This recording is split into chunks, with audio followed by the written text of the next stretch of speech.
Então, pessoal, tudo bem? Por aqui tudo certinho, espero que vocês estejam bem também. Essa primeira videoaula que eu estou fazendo para vocês vai ser para explicar uma referência que eu fiz no caderno didático. Então, vamos a ele aqui bem rapidinho. Nós temos aqui o caderno didático, que eu estou mostrando para vocês, e em um determinado momento eu cito lá a lei da potência. Então, se você não viu o caderno didático ainda desse período, é melhor você ir lá, fazer a leitura primeiro e depois voltar aqui nessa videoaula. Então, lei da potência. A lei da potência é uma das formas que a gente tem de estimar a velocidade do vento a uma determinada altura a partir de uma altura de referência e de uma velocidade de referência.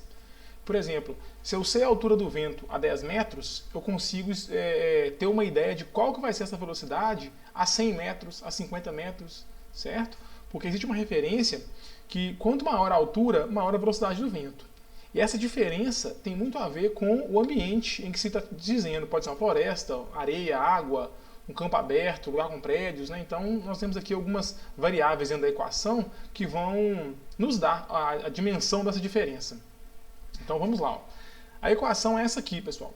Você tem uma velocidade que você quer saber do vento, tem uma velocidade de referência a uma determinada altura, você já tem que ter essa referência, né, calculada antes. Você tem uma altura para a qual você quer saber essa velocidade e tem uma altura de referência para a qual você mediu essa velocidade de referência. E esse expoente aqui é o coeficiente de atrito. Ele varia com o tipo de ambiente. Cada ambiente vai ter um comprimento de rugosidade, como você já viu aqui no próprio caderno didático. Então aqui embaixo ó, tem uma tabela mostrando aquele coeficiente de atrito. Aqui ele está chamado de fator N porque cada autor chama de um nome diferente. Eu preferi chamar de coeficiente de atrito, mas eu aproveitei uma planilha que eu achei, uma tabela que eu achei num livro. Então ele chamou de fator N, mas para nós é o nosso alfa aqui. E aí, eu citei aqui embaixo, a equação é bem simples de ser utilizada, e citei aqui embaixo que esses valores aqui nem sempre são constantes, eles variam com várias questões, e isso aqui é apenas um valor típico de cada tipo de região. E lá embaixo eu citei que dá para calcular esse alfa. É possível calcular. E citei aqui duas formas de cálculo. A primeira é um tanto mais complexa porque ela leva em consideração alguns parâmetros de referência que eu não quis detalhar. Então, para mostrar pelo menos uma forma de cálculo, eu detalhei um pouco melhor a segunda forma, porque ela só depende do conceito de comprimento de rugosidade. Tudo nessa fórmula que a gente sabe fazer, né? Porque a gente já tem esses valores. E o comprimento de rugosidade, a gente tem uma tabela também que mostra ele. Então, eu dei um detalhe um pouco maior para esse segundo. Poderia ter feito o primeiro também? Poderia, mas não é o foco nosso aprofundar tanto nisso aqui. Eu só quis dar um exemplo para vocês de como que é feita essa estimativa. Então, está indicando aqui que essa equação só serve para comprimento de rugosidade de 1 milímetro, né, 10 milímetros na verdade isso aqui, até 10 metros. Qualquer valor diferente dessa faixa, você precisa arrumar outro método para calcular. Então, vou mostrar para vocês aqui ó, que essa conta ela é um pouco difícil de ser executada numa calculadora ali, né, no lápis e tudo, porque ela é bem grande.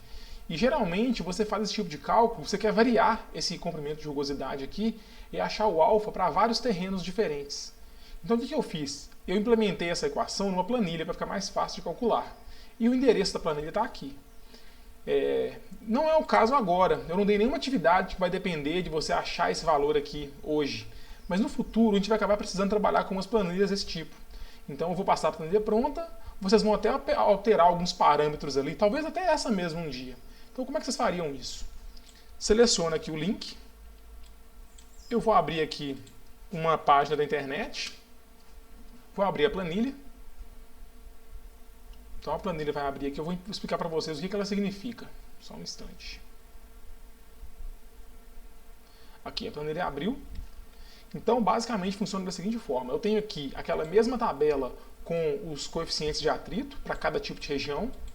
E tem aqui uma tabela que a gente viu anteriormente com o comprimento de rugosidade de cada região também. Então está tudo aqui. O que eu fiz nessa tabela? Eu acrescentei uma coluna nela e calculei para cada região dessa um coeficiente de atrito. Porque eu tenho essa tabela aqui que ela é um pouco mais resumida. A tabela do coeficiente, a tabela do comprimento de rugosidade está mais completa, então eu calculei vários alfas aqui. E como que eu fiz isso, pessoal? A partir desse parâmetro aqui. Ó. Uma vez que eu coloco um comprimento de rugosidade aqui em cima, ele calcula automaticamente para mim qual que é o coeficiente de atrito daquela região. Claro, baseado naquela equação que eu mostrei para vocês. Então, Para poder utilizar ela, vocês podem ver que aqui eu não posso editar. Ela está bloqueada. Então eu tenho que vir aqui, ó, fazer login.